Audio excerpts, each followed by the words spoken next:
Assalamualaikum warahmatullahi wabarakatuh. Saya Niken Agustin, mahasiswi program Pasca Sarjana, program studi Magister Manajemen pada Universitas Muhammadiyah Metro dengan nomor NPM 257100004. Pada video kali ini, saya akan membawakan presentasi dengan tema analisis cepat strategi pemasaran, apakah bisnis ini sudah tepat sasaran, studi kasus pada layanan jasa GrabBike, yang merupakan tugas ujian tengah semester pada mata kuliah Manajemen Pemasaran dengan dosen pengampu Bapak Dr. Kuncoro Budi Rianto SEMM. Nah, pada kesempatan ini kita akan mencoba menganalisa pada bisnis Grab Indonesia dengan fokus pada layanan jasa GrabBike. Selamat mengikuti. GrabBike adalah salah satu layanan jasa transportasi ojek online yang disediakan oleh Grab Indonesia. Lokasi bisnis GrabBike berada di berbagai kota di Indonesia dengan kantor operasional utama ada di Jakarta.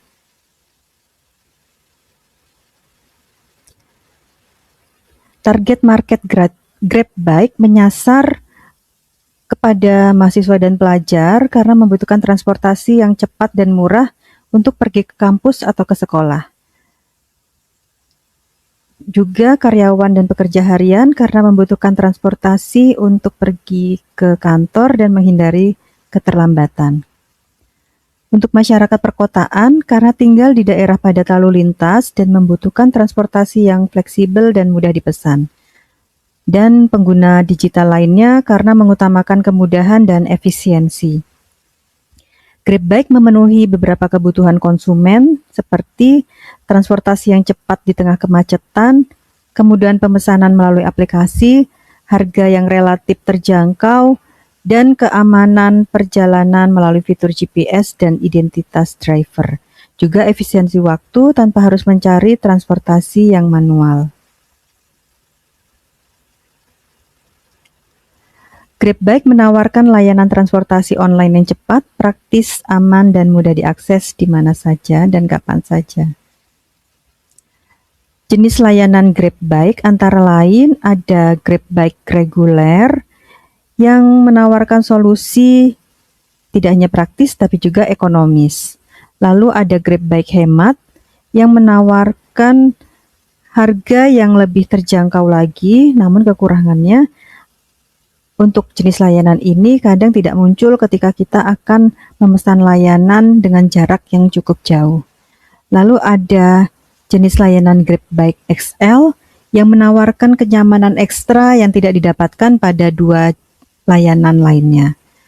Seperti misalkan penumpang akan mendapatkan varian motor premium dengan jok yang lebih luas dan lebih nyaman. Ini adalah keunggulan GrabBike dibandingkan dengan layanan lainnya seperti misalnya Maxim atau ojek konvensional lainnya. Pada GrabBike jumlah drivernya cukup banyak, aplikasinya stabil dan mudah digunakan, sering memberikan promo dan voucher, ada fitur keamanan perjalanan dan terintegrasi dengan layanan lainnya seperti makanan dan pembayaran digital. Ini adalah analisis marketing pada GrabBike. Untuk produknya sudah sesuai dengan kebutuhan masyarakat. Harganya juga sudah cocok untuk mahasiswa, pekerja, dan pengguna lainnya. Untuk tempat, layanan ini sudah tersedia di berbagai kota di Indonesia dengan distribusi sangat efektif karena berbasis digital. Promosinya cukup efektif menarik pelanggan yang baru, tapi tetap mempertahankan pelanggan lama. Dari sisi people, driver memberikan pelayanan yang ramah, profesional, dan mengutamakan keselamatan pelanggan. Proses pemesanan hingga pembayaran dilakukan semuanya secara cepat melalui aplikasi. Dan terakhir dari sisi physical evidence, terdapat bukti fisik atau bukti nyata seperti misalkan ada jaket dan helm Grab, dan ada juga bukti perjalanan pada aplikasi.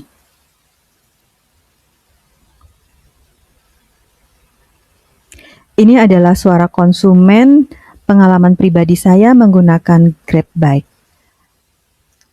Pengalamannya cukup memuaskan, seperti ketika saya tidak dapat mengantar anak berangkat sekolah, saya dengan mudah dapat memesan layanan Grab Bike dan bisa mengetahui juga estimasi biaya perjalanannya sebelum berangkat. Pengemudi juga biasanya mengkonfirmasi di titik penjemputan mana, dan maka pengalaman ini membuat saya menilai bahwa Grab Bike merupakan layanan transportasi yang praktis, cepat, dan dapat diandalkan. Mengapa saya memilih Grab Bike? Karena lebih cepat dan praktis, tidak perlu membawa kendaraan sendiri, dan juga mudah dipesan melalui aplikasi di HP. Keunggulannya, drivernya cepat ditemukan, banyak promo, dan bisa melacak perjalanan secara langsung di aplikasi. Lalu apa yang perlu diperbaiki? Tarif kadang-kadang mahal pada saat jam sibuk, dan waktu tunggu terkadang lama saat hujan.